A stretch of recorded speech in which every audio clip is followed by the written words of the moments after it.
December 2018 reviewed by Andrew Fatcheneath 2020 Commission Report on the North Korean Nuclear Attacks Against the United States by Jeffrey Lewis Schott and Mifflin Harcourt, August 2018, 208-page Siege Fall, the students of Harvard Extension School's course on nuclear weapons and international security are subjected to tone-setting viewing of the 1984 film, Threads, a BBC production that offers an even grimmer presentation of a full-scale nuclear exchange than its U.S. predecessor, The Day After, which terrified millions the previous year. Such films, along with other contemporary media, reflected a deep-seated cultural dread that a sudden, civilization-ending nuclear war was an increasingly likely possibility. To a class of students increasingly born well after these years, Threads vividly presents the worst fears of a seemingly bygone era.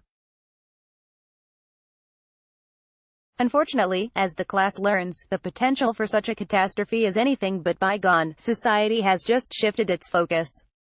As the Cold War nightmare faded in the early 1990s, expressions of nuclear war in films, books, and music became scarce.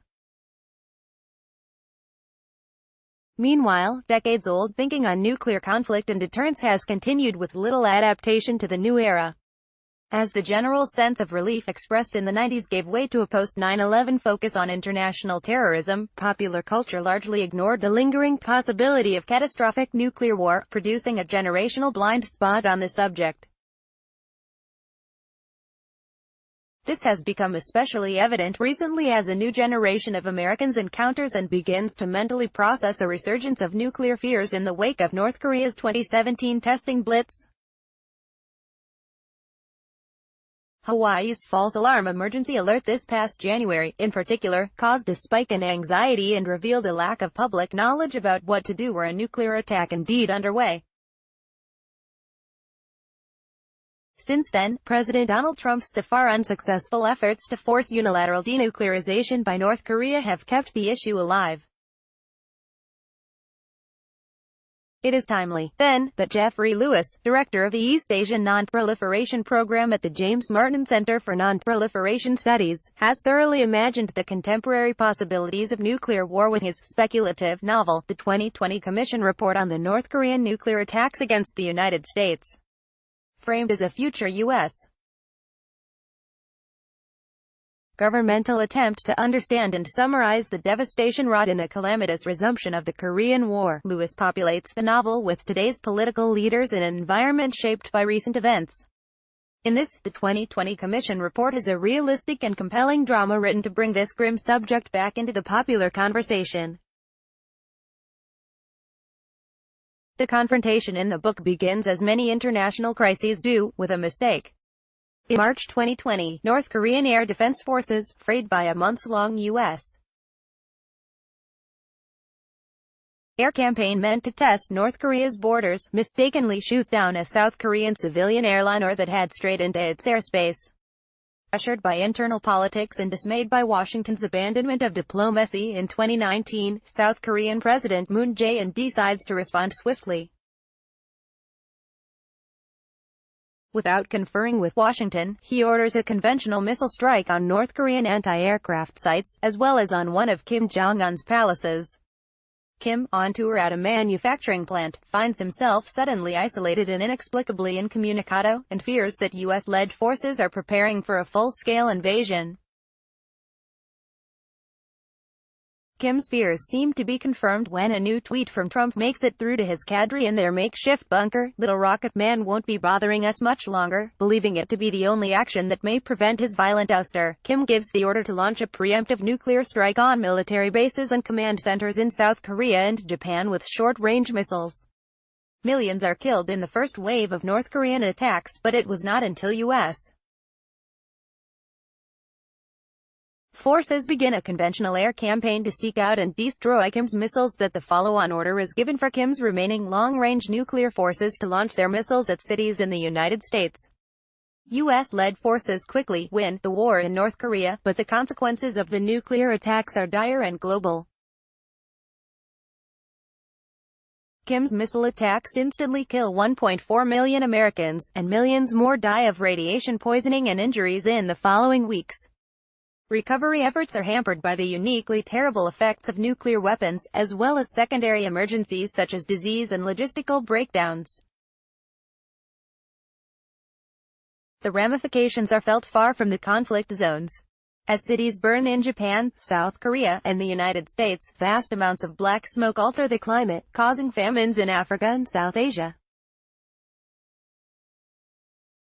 An uncomfortably modern tale of rapid, unintended escalation, the events presented in the 2020 Commission report are quite unlike the wars as feared and imagined in the 1980s.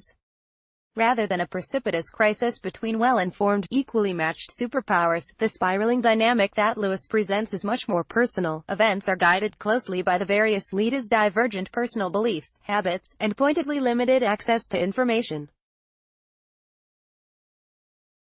The pace of the unfolding catastrophe too feels downright familiar because the story is often carried not on a dispassionate intelligence report in the hardened bunker, but on cable news reports, mobile phone alerts, and social media. The scope of the destruction described in Asia and the United States breaks sharply with the bleak finality of a full US-Soviet exchange as feared in the 1980s. In the events of March 2020, just 4 U.S. metro areas were successfully attacked, and it is tangentially clear that the rest of the country is actively focused on rebuilding.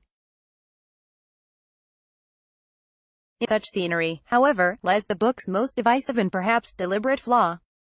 Although the personal elements keep the story highly relatable, the supposed actions of Trump in particular have a tendency to venture into parody. For example, Trump's hostile tweets directed at Kim, while inspired by reality, take a cheaply personal turn in the run-up to the conflict. His interactions with aides and advisors are pointedly childlike.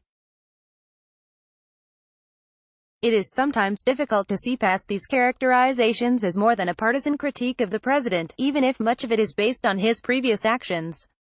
For a story that hinges partially on Trump's unique personality, Lewis took a flyer on presenting sharp authenticity, rather than writing a more dispassionate Trump. It is understandable if this caricature turns off potential readers who support the president or who are weary of the intense political polarization in general.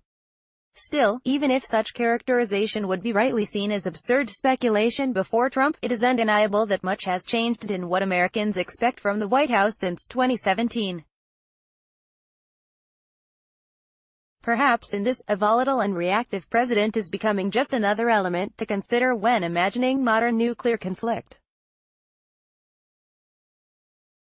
Despite the contemporary trimmings, the book's presentation of nuclear war is no less alarming than that of Threads. Lewis knows his topic well, and the book's deeply researched footnotes reflect his expertise on the nuclear enterprises of North Korea and the United States.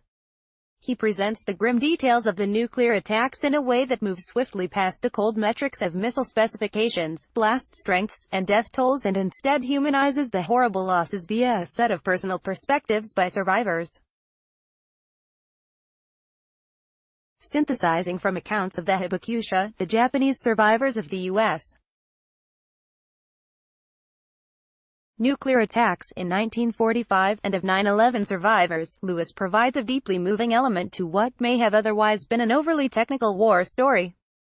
As the storylines driven by Kim, Moon, and Trump yield to personal vignettes, a darker sense of loss takes hold.